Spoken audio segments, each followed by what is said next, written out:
Bonjour et bienvenue dans cette nouvelle vidéo. Aujourd'hui, j'aimerais te raconter pourquoi est-ce que tu reproduis sans cesse, toujours les mêmes schémas, alors que même peut-être t'en as conscience, mais c'est plus fort que toi. Alors si tu me découvres, déjà bienvenue sur la chaîne, je t'invite à t'abonner si ce n'est pas déjà fait, comme ça tu vas recevoir une notification dès qu'une prochaine vidéo sortira. On est au mois de juillet et donc du coup j'ai une communication spéciale parce que cette fois-ci je sors une vidéo quasiment tous les jours plutôt qu'une fois par semaine où je te parle justement de ce cheminement spirituel et de ce travail d'introspection assez profond et qui est inclus justement dans mon mentorat spirituel. Donc voilà, il y a une vidéo très régulièrement, donc je t'encourage à activer la petite cloche justement pour recevoir les notifications qu'il faut. Et puis si tu ne me connais pas encore, moi c'est Aurélia Riquebuche, je suis thérapeute spirituelle et ma mission c'est justement de guider et d'accompagner des femmes dans leur cheminement spirituel, de les aider à comprendre c'est quoi toutes ces couches là qu'elles se sont construites, qu'elles se sont mises et qui fait qu'aujourd'hui ça les camoufle. Voilà, moi ma grande capacité c'est de réussir à lire dans les gens comme dans un livre ouvert. J'arrive à lire l'énergie, j'arrive à comprendre c'est quoi la nature de ce qui est là. Tu vas me dire il se passe ça dans ma vie, je vais comprendre énergétiquement qu'est-ce qui se passe et donc je vais t'aider à libérer tout ça pour que tu puisses retirer toutes ces couches et être tout simplement plus toi-même en fait, parce qu'il y aura plus toutes ces couches qui viendront te camoufler et donc tu te sentiras plus alignée, plus sereine dans ta vie parce que tout simplement tu seras qui tu es et donc ce sera plus fluide pour toi de comprendre comment est-ce que tu dois t'incarner dans cette vie.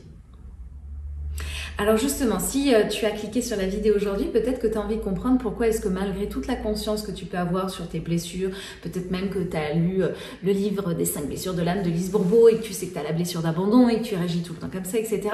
Et pourtant, plus tu comprends tes blessures, plus tu lis, plus tu prends conscience et pourtant, ça t'empêche pas de tout le temps être dans la blessure d'abandon, de tout le temps te sentir abandonné dès que quelqu'un va dire quelque chose, de t'empêcher de dire tes besoins parce que tu as trop peur qu'on t'abandonne derrière.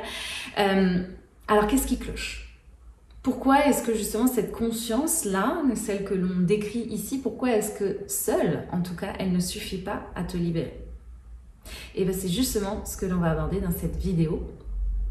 Et justement, déjà, je vais te parler de la conscience mentale et de la mémoire cellulaire.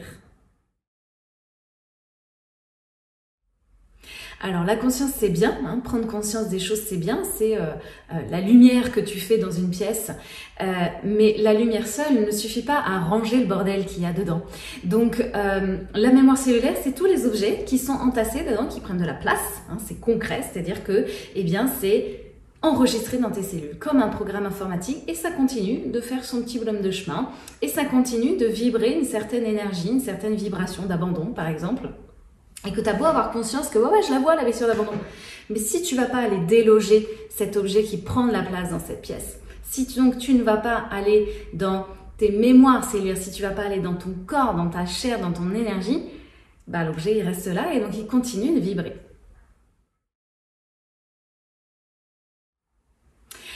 Alors pourquoi est-ce qu'on fait que répéter? Tu l'auras compris, si tu déloges pas l'objet, il continue de vibrer une certaine fréquence. Et puis c'est un mécanisme inconscient, bien évidemment. Donc cette fréquence que ça vibre, ça vient réveiller l'ego qui a déjà perçu ça par le passé. Et donc lui, il veut juste te protéger et t'éviter de souffrir. Donc il réteint la lumière. À chaque fois, il dit mais non, ça n'existe pas. Oh regarde, quand on éteint, on le voit un petit peu moins. Sur le moment, ça fait un petit « Ah, ça va mieux, je le vois plus. Ah, ça y est, je vois plus que c'est le bordel. » Tu sais, au début, quand tu refermes la porte de la chambre de tes enfants, c'est bon, je vois plus le bordel. Mais tu sais très bien qu'il y est le bordel. Donc, ça change rien. Ça fait juste un ouf sur le moment parce que tu le vois plus. Mais quand tu vas avoir à nouveau besoin de rentrer dans la chambre, tu vas revoir à nouveau le bordel. Ça n'ira mieux que le jour où tu auras rangé cette chambre. Ou tu auras réussi à motiver tes enfants à le faire, bien évidemment. Donc, ces vieux mécanismes-là, c'est l'instinct de survie, c'est normal, c'est des programmes ancestraux. Et puis parfois, il y a des objets, ça appartient à ta lignée familiale. Donc du coup, en fait, c'est transmis de génération en génération. Donc ton mental, il te fait croire que tu es obligé de vivre avec ça, sinon la pièce, elle n'est pas comme elle devrait être. Évidemment, c'est faux, mais c'est juste des liens transgénérationnels. Les liens transgénérationnels, c'est des contrats d'âme. Tu n'as pas le choix que de les vivre. Donc, ça continue de vibrer et de dicter tes réactions. L'ego, il va vraiment agir en réagissant. Il n'agit pas, il réagit. Et c'est ça qu'on essaye de prendre conscience et donc ensuite de libérer. C'est libérer le truc originel qui fait que tu réagis pour que la prochaine fois, tu n'aies plus besoin de réagir, juste d'agir. Mais j'insiste, il faudra quand même agir. Juste libérer, prendre conscience, ça suffit pas. À un moment donné, après, il faut incarner, donc agir, mais en étant plus toi. C'est pour ça que tu verras dans toutes les autres vidéos que je vais pouvoir te partager aussi ce mois-ci, je parle vraiment de cette fusion de tout. Tu vois, il ne s'agit pas juste que de libérer, il ne s'agit pas juste de faire que de la thérapie. Il y a aussi un truc il va falloir l'incarner, l'énergie.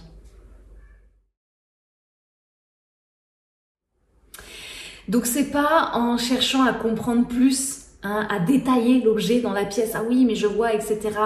Ou en forçant la volonté, tu peux pas sortir comme ça du cercle infernal. Voilà, la description c'est bien, mais à un moment donné, encore une fois, il y a le passage à l'action, c'est-à-dire qu'il y a besoin d'une transformation en profondeur, il y a besoin d'une réécriture énergétique, émotionnelle, il y a besoin de retirer cet objet de cette pièce, surtout s'il t'appartient pas, ou de le nettoyer, mais il y a besoin d'agir, et c'est ça cette transformation en profondeur. T'auras beau la détailler dans tous les sens, oui je vois bien que quand je réagis de telle façon, la blessure d'abandon, blablabla, c'est une première étape, elle est nécessaire, je suis d'accord. Mais pour beaucoup de choses, pour en tout cas tout ce qui est tellement profond, que ça a fini par transiter de ton corps causal à ton corps mental, à ton corps émotionnel et ensuite jusqu'à ton corps physique. Si c'est ancré dans le corps physique, il va falloir passer par le corps physique en fait, pour aussi la déloger ici. Donc, plus tu vas aller en profondeur, plus ça va être rapide de transformer ça. Tu peux le faire avec juste ta conscience, ça va juste prendre beaucoup plus de temps que si tu travaillais sur tous les corps en même temps, sur tous les plans en même temps. Donc forcément, c'est un travail qui demande du temps, de la guidance, de la patience, un espace sécurisé aussi pour pouvoir justement t'ouvrir et plonger là-dedans, les reconnaître, les libérer, les transcender. Et ensuite, t'en faire un nouveau corps. Comment est-ce que du coup, avec cette pièce toute propre, toute neuve, toute bien rangée, qu'est-ce que j'ai envie de créer dans cette pièce? Quels sont les nouveaux objets que j'ai envie de créer et d'exposer dans cette pièce, qui sont en lien avec ma vibration d'aujourd'hui? Et peut-être que dans 10 ans, je devrais les nettoyer et les jeter, ces objets. Mais c'est ok. Mais aujourd'hui, j'ai besoin de faire de la place pour les créer. Ça, c'est ce qu'on voit quand je fais les consultations avec mes clientes, les actes de rééducation. C'est avec cette nouvelle énergie qu'on vient libérer en séance, par quel acte concret?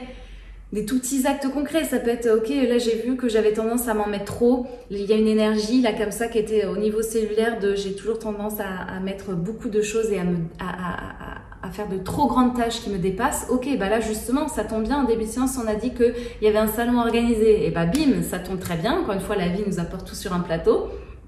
Tu es en train de vivre telle chose, c'est justement l'expérience qui va te permettre de t'entraîner et d'incarner cette nouvelle énergie. Ok, si tu vois que tu as tendance à dépasser les tâches, à en faire beaucoup trop, et que du coup ça te dépasse, et bah du coup, tu vas me lister tes tâches et tu vas en mettre la moitié, tu vas la mettre la semaine d'après, et ainsi de suite. C'est vraiment de te donner aussi des pistes concrètes pour incarner cette nouvelle énergie. Il y a vraiment tout ce truc, c'est pas que de la libération, il y a aussi qu'est-ce que j'en fais de ça, de façon concrète dans ma vie. Un autre exemple, tu vois, imagine, t'es en couple et tu libères la personne et la personne, ça y est, elle se rend compte que c'était une relation toxique. Ok, il y a des choses qui ont été libérées, elle reprend son pouvoir. Mais si après, dans la matière, elle pose pas l'acte concret de se séparer de cette relation toxique, alors qu'est-ce qui va changer dans sa vie ? À part pour continuer à survivre parce qu'il reste avec, le mental va reconstruire à nouveau des croyances par-dessus et des comportements automatisés pour survivre à ça en fait. C'est le processus normal de ton mental. Il n'y a pas à le décrier ou quoi que ce soit, c'est normal qu'il fasse ça. C'est juste au bout d'un moment de faire le tri dans cette fameuse chambre et de dégager ce qui n'a plus lieu d'être, ce qui justement prend trop de place aujourd'hui, même si à l'époque ça faisait joli dans la pièce. Donc libérer, ça va juste faciliter la tâche, c'est-à-dire la rendre plus fluide, mais ça n'empêchera pas ton être de devoir se mettre en mouvement. C'est comme je peux te donner les bons numéros de loto. Si tu vas pas les jouer sur ta grille, bah tu gagnes pas en fait. C'est exactement le même principe. C'est vraiment l'alliance de la spiritualité, je libère l'énergie, etc. Mais aussi de la matière. Je suis un être humain sur Terre de concret. Comment est-ce que je me mets en mouvement? Comment est-ce que concrètement cette énergie va s'incarner maintenant dans ma vie, cette nouvelle énergie que je viens de libérer? C'est exactement ce que je propose de faire dans mon mentorat, cet espace sécurisé qui te permet justement de faire ça. C'est un accompagnement qui te permet d'aller au cœur justement de tes répétitions, de plus subir, mais vraiment de choisir qui tu es vraiment.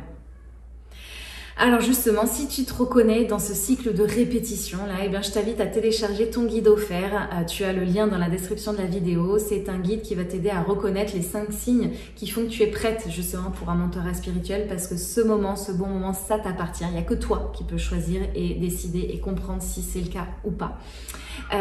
Donc je t'invite vraiment à le faire jusqu'au bout. Dedans tu as un petit quiz qui va t'aider un peu comme une boussole, voilà, à comprendre si effectivement ce chemin d'accompagnement c'est le plus juste pour toi, tout simplement. Et moi, il me reste donc à te remercier d'une part de m'avoir écouté jusqu'au bout. J'espère que ça t'aura guidé, éclairé, que tu auras pu comprendre des choses sur toi ou sur ce que tu es en train de vivre. N'hésite pas à me laisser ton commentaire, j'y répondrai avec grand plaisir. Et puis si tu veux liker et partager la vidéo, ça m'aidera aussi à faire connaître mon travail autour de moi et puis à aussi aider des personnes qui auraient besoin de mes services. Donc merci pour ça. Je te dis à très bientôt pour une prochaine vidéo, peut-être même dès demain. Si tu continues le chemin avec nous, si tu as envie d'en savoir plus sur ces thématiques, voilà, il y a plein d'autres vidéos qui arrivent. Je t'invite à regarder aussi celles que j'ai déjà tournées précédemment. Je te souhaite une belle journée et je te dis à très bientôt. Salut, salut!